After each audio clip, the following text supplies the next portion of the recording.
It's Thursday, October 28th. Coming up live on The View, the women are casting their votes in Hot Topics, from whether the president helped or hurt his case on The Daily Show last night, to what Bill O'Reilly admits he shouldn't have said to Whoopi and Joy, and what the woman at the center of the Charlie Sheen rampage wants you to know. Plus, Donald Trump's telling you if he's really serious about running for president, and which former co-host of The View is starring on the latest Celebrity Apprentice. Then, two of Whoopi's co-stars in For Colored Girls, Kerry Washington and Kimberly Elise, are telling the co-hosts about being part of one of the most powerful movies of the year. All that, Hot Topics and more, coming up live on The View.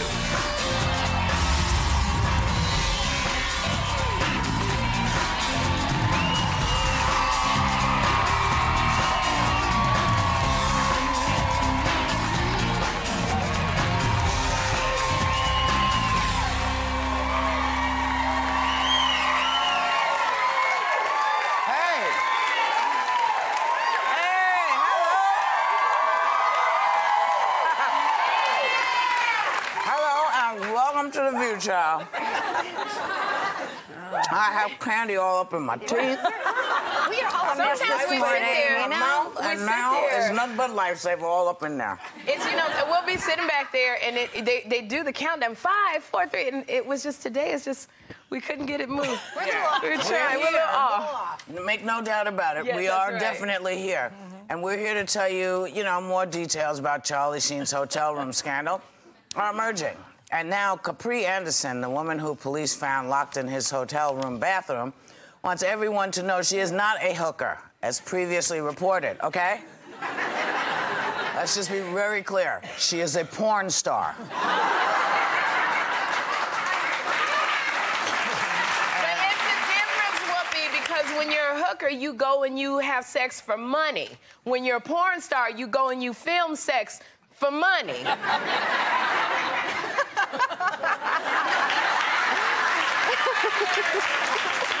I'm going to ask you how you know this. We're just, But both of them require acting, don't they? Yes. I mean, the hooker is acting, too.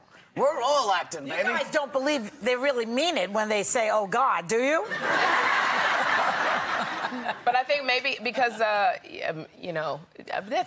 guess to say you're a hooker it has such a meaning as opposed to a porn star. You actually, in defense, she pays taxes. Right. She is working for a living. It's sex, but she has a job that she has to go to on time every day. She's got to show up. She's got to get made up. I mean, I don't know anything about. I don't even know if she pays her. I don't know anything about her. We don't know anything about her. Just know she was locked in a bathroom. We don't know much about her. We're gonna learn more, I'm sure. But we don't know. Being a porn star is we laugh at it, but it is a job. Sure, it's a job. You do pay taxes. I can't state clearly that she has or has not paid her taxes. The question is, will Charlie Sheen get his job back on 3.5 Men? Yes. Or is it 2.5 men? 2.5, whatever. 2.5 men and a porn star. Yeah, because they're saying that the advertisers. It was a little concern that the advertisers could possibly pull out because they haven't in the past. Well, no, but this happened with the children in maybe a different room already. He has. Listen. Shocking. The advertisers are advertising on a show that is about a guy that is doing exactly what Charlie the premise of the show? He brings in hookers to the house. He's a dude. He's just a dude living around. Is this and in fact, his wife and his children, they had gone out together. She has her life with him, and the children were not in the room, so there's no reason. I mean, if they're going to pull out because there were children at the plaza, I mean, so many people would have to, forget it. It's just crazy. No, they were across the hall. It doesn't even matter at this point. You know what? Let's move on. All right. We're with you. It's a good warm-up. It was a good warm-up to get started. We'll update. Please. It's now been 2 full weeks since the O'Reilly incident. But it's still not being put to rest, and it's on tonight's Insider. Bill O'Reilly actually criticized the way that he handled himself. Take a look. I probably should not have said to Ms. Behar, listen and learn something, okay? That was probably a little too much. But when you're on the high wire, that happens sometimes. And at that point, it had taken on a life of its own. Well, she knows who I am, and she knows I'm not doing that to denigrate her. I was trying to get her attention because she was yapping, and I wanted to stop. So I said, hey, listen and you'll learn something, and I was going to hit her with the poll numbers. But that was a little bit too much. So if I had to do anything in that view again, I would not have said that. Okay. He would have said, you were yapping, now stop yapping. Stop yapping. He's the teacher in the classroom. You know, O'Reilly also tells the Insider he would support his own children if they decided to marry a Muslim. Now, the real question is, do you have any say in who your children marry? I mean, well, it helps. It helps if you have the blessings of your parents. I mean, because you're bringing this person into your family. They're gonna hopefully you'll be together a long time, and you want your family to get along. So you want to know if you're close to your dad. Like I'm close to my dad. I'd like to know that my father supported. Is he going to stop you from making the choice you make? Will my father stop me? Oh no, but it'd be nice to know that he. Well, you want your children to marry someone who's a good person. Well, and also I think you have the delusion as a parent that in some way and somehow you do, in effect, if not support, then control what's going on in their lives. You know, there is that part of you that you fight, I think, as a parent wanting to let go and let them do as they would like, and you hope that what they would like is what you would like. You know? Well, but here's the thing, you know, no one knows what they're getting until they get it. That's the thing about marriage. That's the thing about with Jeffrey, you know, that's what it is. You don't know. I hope I'm that kind of person that can let go because I'm so like. You are not going to let go of Jeffrey. But Jeffrey's I don't want my. but the daughter might have the power to you. I know, but that I know that the wife has all the power, and I don't want her to ever say to Jeffrey, you know, your mom can't. No, Grace will never say that to him. But a daughter won't do that. Like, we've already arranged their marriage. A man, when he gets with his wife, she's got a lot of say so, and I don't want to be on her bad side. And you have to. Well, you know, you also want respect. Yeah. But you have to give her respect. So it's hard, you know, especially some parents, you know, they want to be all in the decision making. It's not about you anymore. Once your child gets to a certain age, it's not about you. You got to move on. And let them go. Can I just say one thing about the Bill O'Reilly thing? We jumped over that. You know, because I called Sharon Engel a bitch this week, and I got a lot of flack for it from people basically objecting my use of the word. I really shouldn't have called her a bitch because, to me, that's a term of endearment. I mean, I reserve that word for people that I know and love. So that was a mistake, and I take it back. Okay. I mean, the fact that she approved a racist ad, that is the point that I wanted to get through to the people, not the word bitch. So you girls are my bitches. That's right. And I especially love when you call me your skinny bitch. And when I call Elizabeth the skinny bitch, she loves it. I'm over the moon. So just to clarify a few things and get off my back on the word, you know? Yeah, I'm not sure I want to be your bitch. But it sounds so good, Whoopi. It just sounds so yummy. She says that. But last night you didn't say that. Speaking of last night, Carl Rove. They're going on the road soon, folks. Get your tickets now. Check our website for details. That's right. Carl Rove tells the UK's Daily Telegraph that U.S. voters will not take Sarah Palin seriously as presidential candidate material because she's the star of a reality show, Sarah Palin's Alaska. So he thinks this is, it's not going to happen because she's... And I think she made one comment that he said on her show that she says, I'd rather be doing this out in the wilds than sitting in some stuffy old political office. Well, that's been, I mean, having spent time with her and also respecting Carl Rove because I think he has experience in this field and I think usually has his finger on the pulse politically of what's going on. So whether you agree with his politics or not, he usually does have keen insight.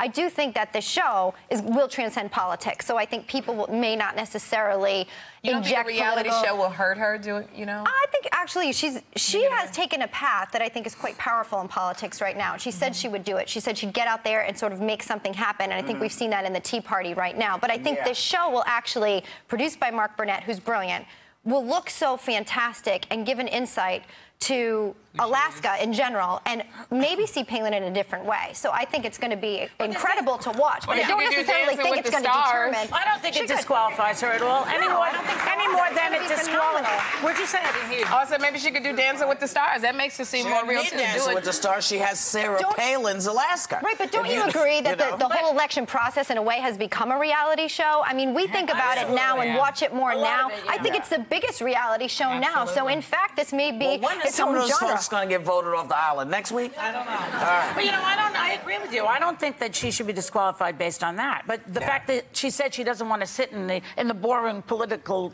arena, that's more to the point. She quit her job in the middle of being the governor of Alaska. That could hurt her more. But maybe she'd like to come on the show and discuss it with us. I think it'd be a great discussion to have. You know, I think we'd be able to actually actually open that forum up in a way that hasn't been opened up. Yeah. Well, once again, we've invited Sarah Palin to come on our show. It'll probably happen when I become a natural blonde. We'll be right back with more Hot Topics. You mean you're enough?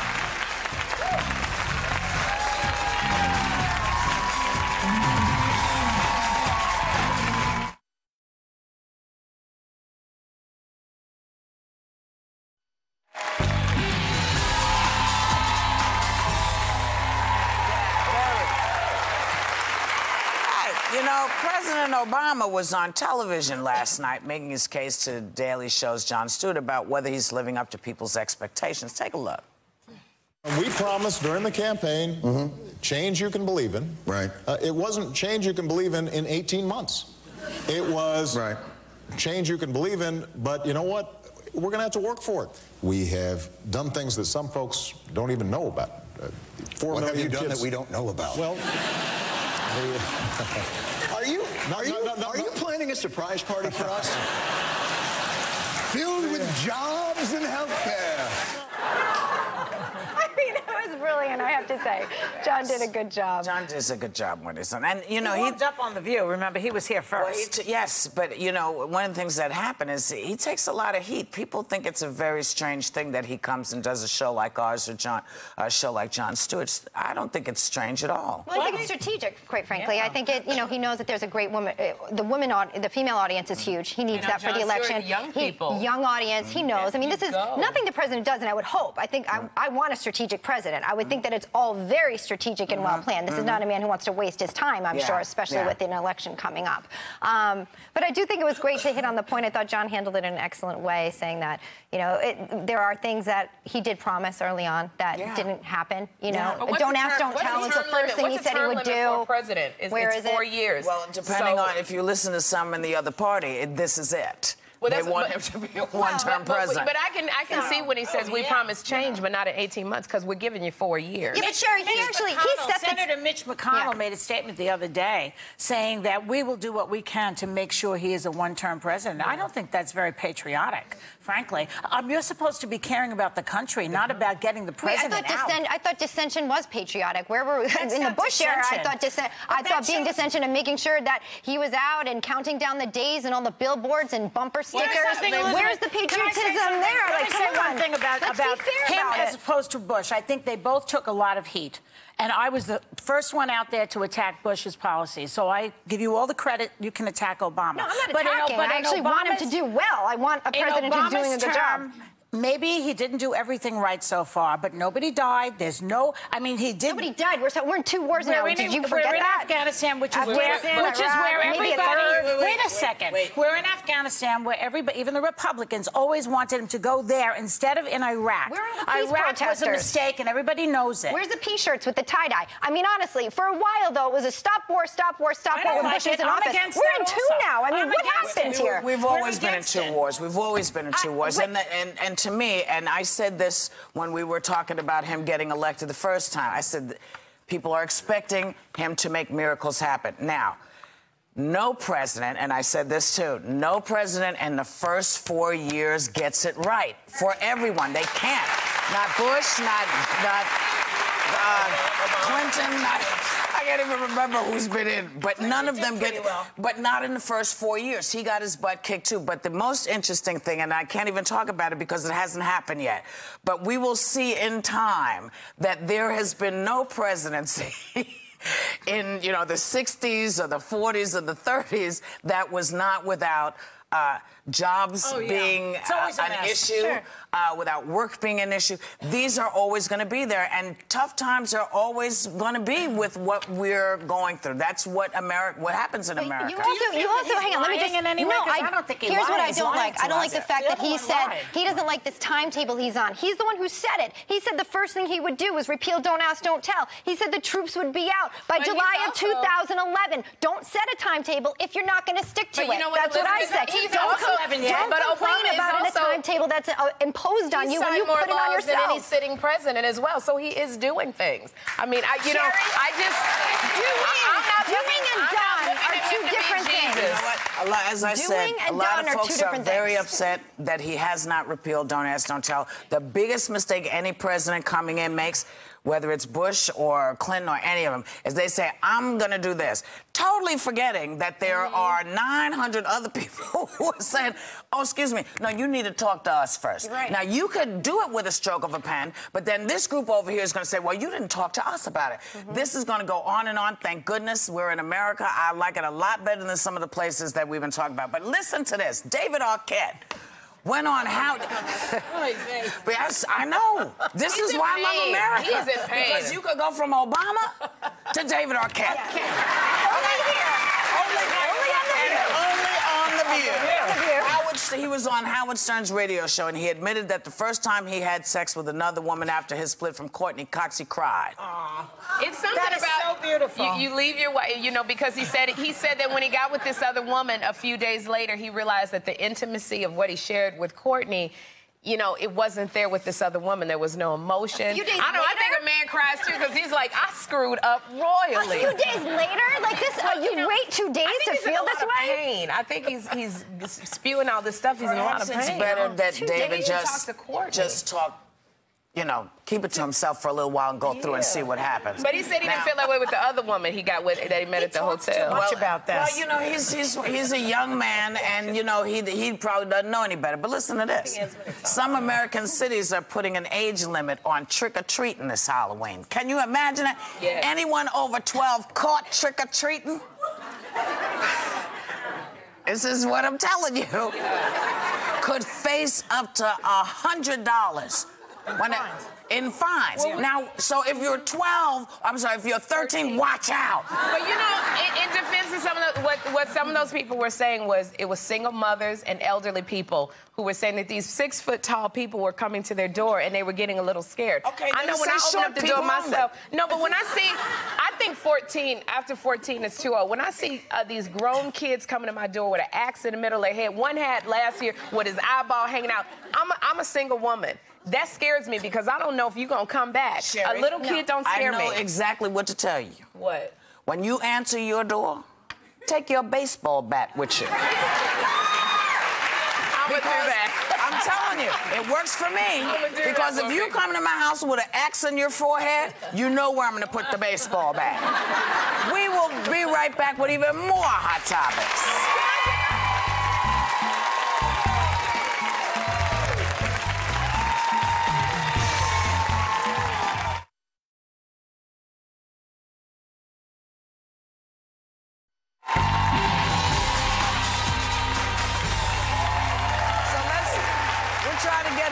We'll try to get it by the end. Hey, European airlines are coming out against U.S. security measures at the airport, claiming the laptop checks, the shoe removals, the x-rays are redundant and unnecessary. And they want the Obama administration to overhaul the whole damn process. No. Okay.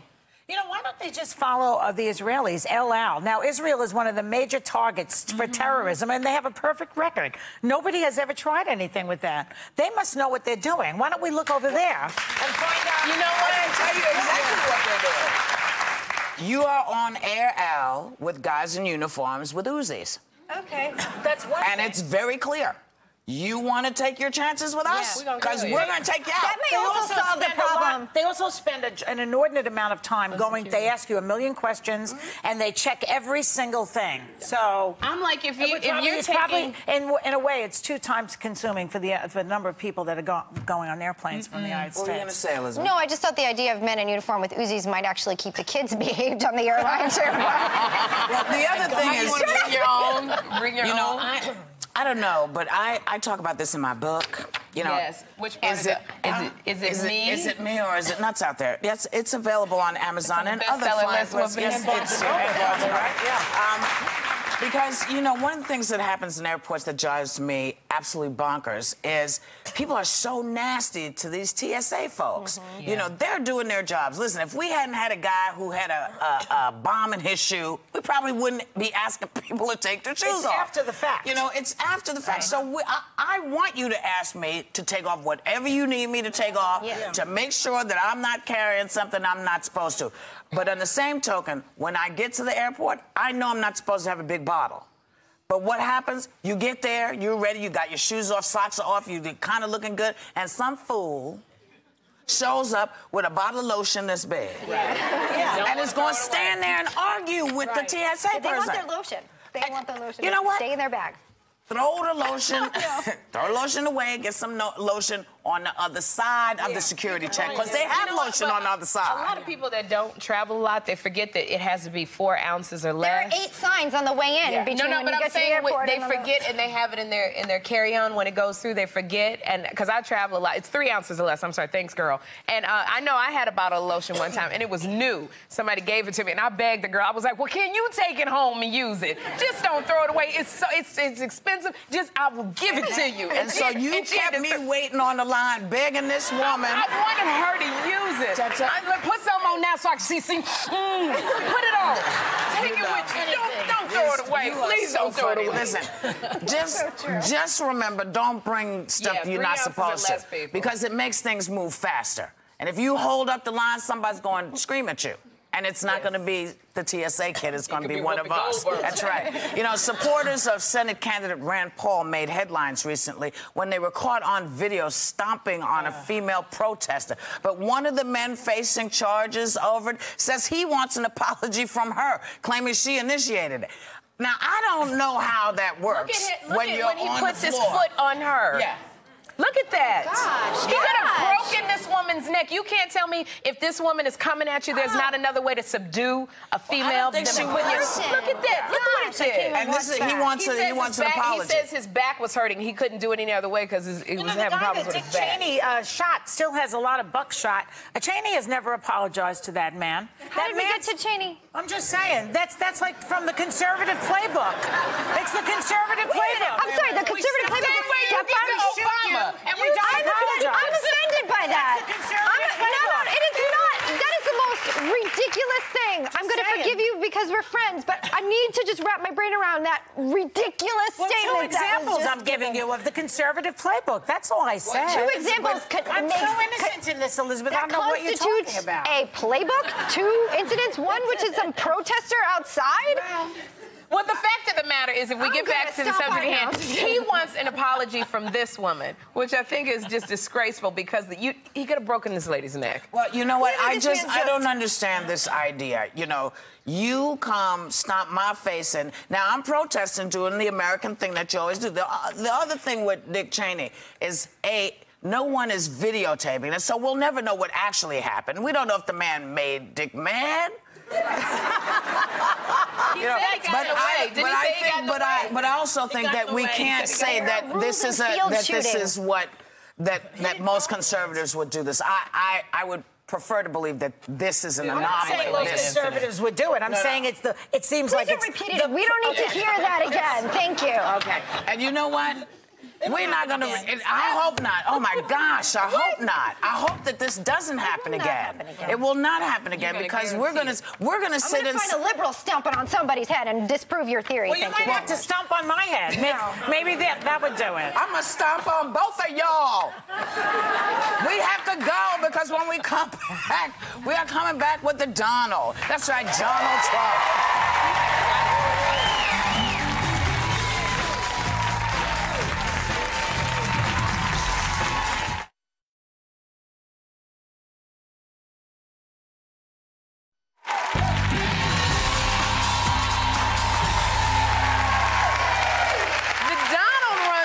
Both The Apprentice and The Celebrity Apprentice, and rumors are swirling that the chairman and president of the Trump Organization is thinking about running for commander-in-chief. Please welcome Donald Trump. Great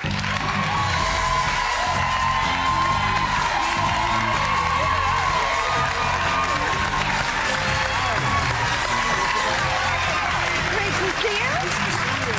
Hi, Donald. How are you?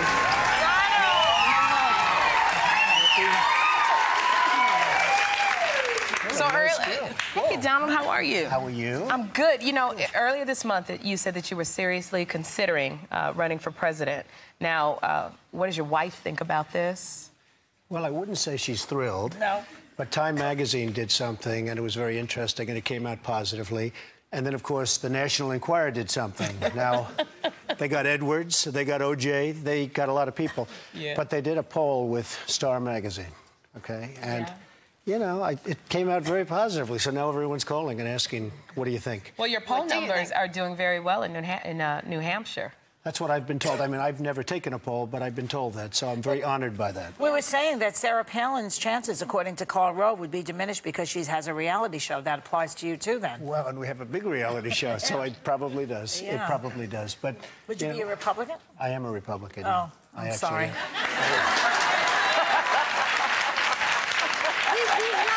Republicans on the sofa at The View as well. Maybe I should be sitting right over here. Committee, right here. Exactly. I want to ask you, the 9/11 mosque situation has become a huge hot-button issue. The idea, obviously, we've gone through a huge 2-week period here about discussing extremists, Muslims, terrorists, etc. You actually put an offer in. That's right. On the space, correct? Well, but I was hoping denied? this show in particular, we wouldn't be discussing the mosque. Because a friend of mine, and yours, I think, but Bill was on the show a couple of weeks ago. It was a little interesting. But no, I think it's an insensitive place to build it. I'm against it. And I did put an offer in. I said, well, I'll give you a nice profit. I actually spoke to the developer. He's a nice guy. Didn't accept the offer. But frankly, I think it's a very insensitive place to be building a mosque. And I know I'm, you know, and I'm a whole big believer in freedom of religion and freedom of a lot of things. But at this point, and with what took place down at the World Trade Center, and I have buildings down there. I own a building, 40 Wall Street. It's now the tallest building in downtown Manhattan, unfortunately, because of what happened to the World Trade Center, which obviously was the tallest. So I have a lot of investments downtown Manhattan. I think it's a very insensitive place to be building a mosque at this time. Isn't it a community center? It's not really a mosque. Well, I haven't heard that. I mean, it's always been referred to as a mosque. Yeah. And, you know, frankly, I see the people down there, and I'm down a lot to Lower Manhattan, and I see the level of it's a horrible word, but in certain cases, hatred, and that's what it's all about, and that's terrible, and I understand where you're coming from also. But the level of animosity and the level of pain that's going on. You see people that lost their loved ones in the World Trade Center and they're picketing. I think it's going to be very, very hard to get it built, if they ever get financing, which they may not. Will you put, is that something that the offer is just totally dead, or can you go back, or is it a definitive no? I mean, it's not a property I want. It's not even a great location as far as I'm concerned. But it's something that I did. I offered him a 25% profit immediately, immediate cash closing, all that. They said no. And they said no. And he was, you know, really a nice guy, and he sounded like a responsible guy. I just think it's the wrong place to be building a mosque, and certainly at this time. I'd like to go into a little bit of a lighter subject, which is The Apprentice, which is doing very well. Yeah. This season, you weren't using celebrities, so the people were unemployed. I'd like to know, what is the difference between celebrities versus normal people on The Apprentice? Well, this one was really tough. You're saying celebrities are not normal? Boy, we found that out a long time. This one in particular is tough because when The Apprentice first came out and it became, on many nights, the #1 show on television, everybody, you know, it was a go-go time, and everybody was doing great, and it was all about, like, doing great. And this time, there was a lot of pressure on us to put on one regular version where the people are actually reflective of what's going on in the world and the economy. And these people are really down and out. They don't have jobs. One graduated from Stanford, and she was a great lawyer, and now she's selling cupcakes. I mean, there's just really some sad stories. One has 5 children, and it's sad. I mean, 5 children, a wife, no income, and had a good job 2 or 3 years ago. And then I have to fire. And that's tough. I mean, firing a celebrity to me is easy because they go home and they make money, they sign up, and they do well over The Apprentice. I mean, if you look at what's happened, whether it's Piers or Joan Rivers, who I saw yesterday in your show, and she's terrific, and, you know, their careers have been so enhanced by The Apprentice, so they can use it. But these people go home, and they go home to unemployment. So it's actually tough, and it's a little bit nasty. But the show has been really good. And tonight's show, I think, is probably, I mean, I can say this in advance, I think it's the toughest firing we've ever had on The Apprentice. Well, this season, I wanted to say, now in the spring, you're going back to using celebrities. The cast, this is an interesting cast. Dionne Warwick, LaToya Jackson, Lisa Rinna, and even Star Jones is going to be on the cast. Now, is anybody standing out? Well, we have Gary Busey is on the cast, and we have Jose Canseco, who is truly a piece of work, and we have Meatloaf. I mean, the cast is. We have Meatloaf. We have David Cassidy. We have just like a great. We have a great cast. But is there ever conflict of interest if you know these people personally? Because I know you were at Star's wedding. Well, I know a lot of them. I mean, it's a conflict. It's hard. You know, all of a sudden, you know, Star, you're fired. Get out of here. How is Star doing? I'll tell you, she honestly, I know, you know, it's been a little controversial over here. She's very, very smart. Yeah, and she you're is not surprised. smart. We never said she was. She's complicated. She's complicated. I But I'll don't tell you know. what, she's really smart. We have Lisa Rinna. Lisa Rinna's doing very well, actually. She's on the show. We have great people. But Star is, she really is smart. I have to ask you this. Going back to the regular people doing it, have you found anyone saying, hey, we could use this person over at where I'm working? Have people found work outside of this? That's a great question, because that's the one thing we're doing different, is that we're getting these people set up with executives and people from companies. So maybe, and in a couple of cases I think it succeeded, so maybe they actually go out with a job. And we never did that before. We never had to do that before. So that's the one thing we're doing different. And thank you for that question, because that was actually a very good question. Donald, thanks for coming by. Thank you to Donald Trump. The Apprentice airs tonight. Check your local listings for times. We'll be right back.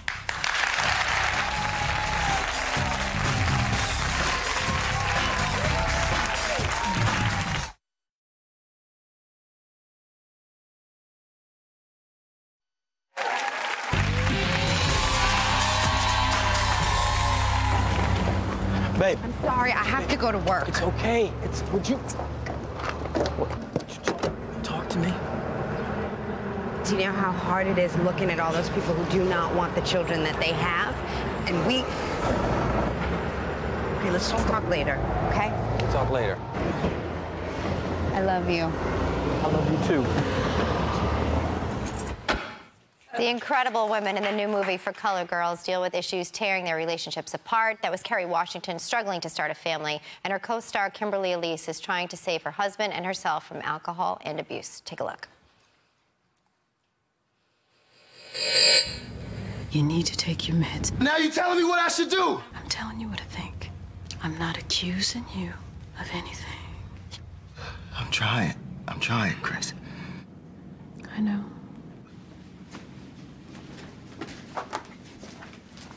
I know why you get mad sometimes. I get mad. But sometimes when you drink, you get out of control. Don't drink tonight. We are honored to welcome back Kimberly Elise and Kerry Washington.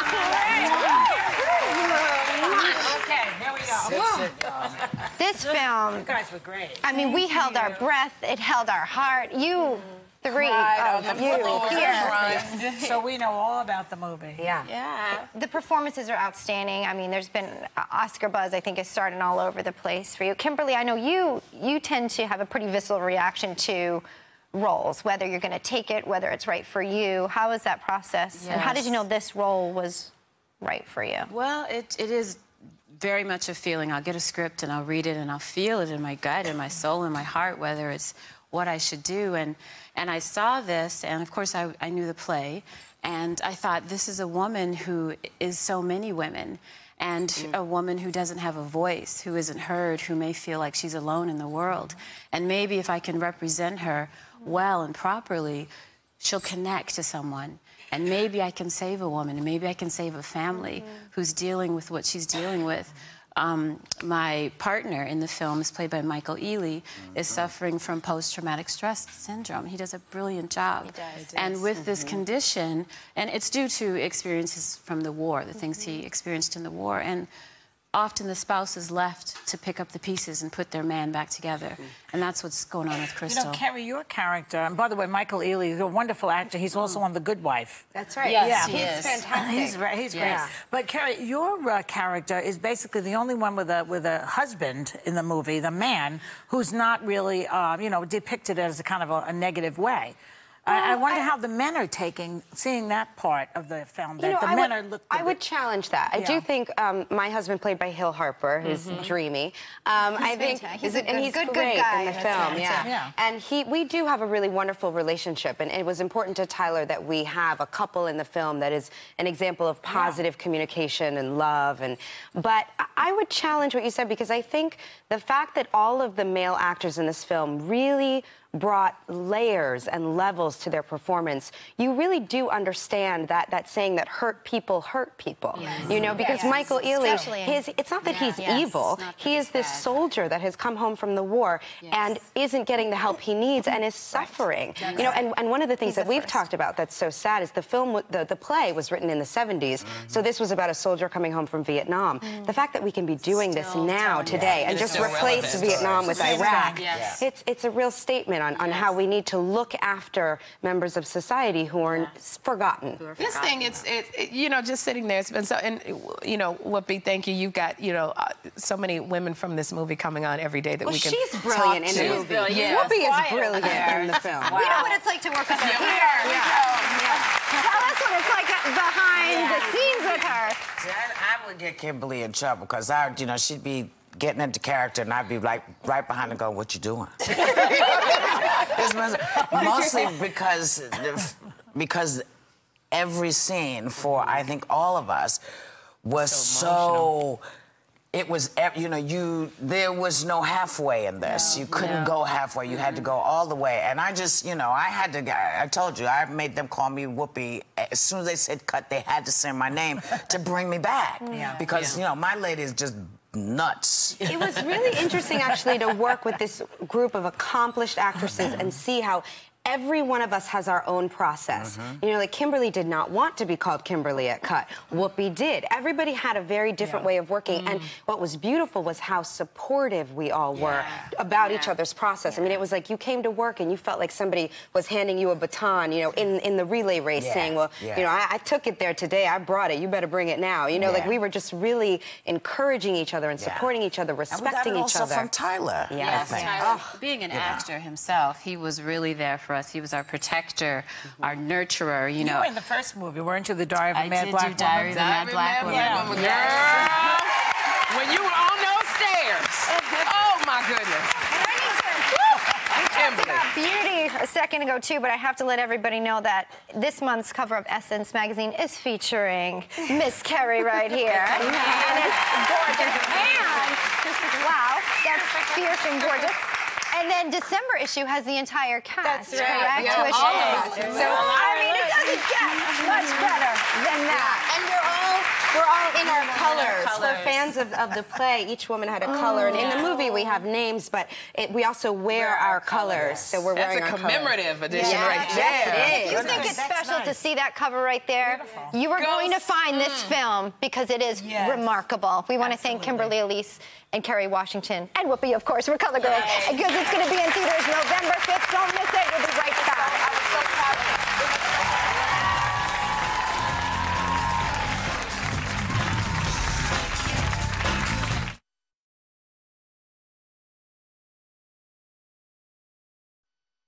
Sherry, tell them. Tomorrow is Halloween at the View, and there's a clip that we want to show from YouTube called Never Scare a Black Man. Are you going trick-or-treating? No, probably.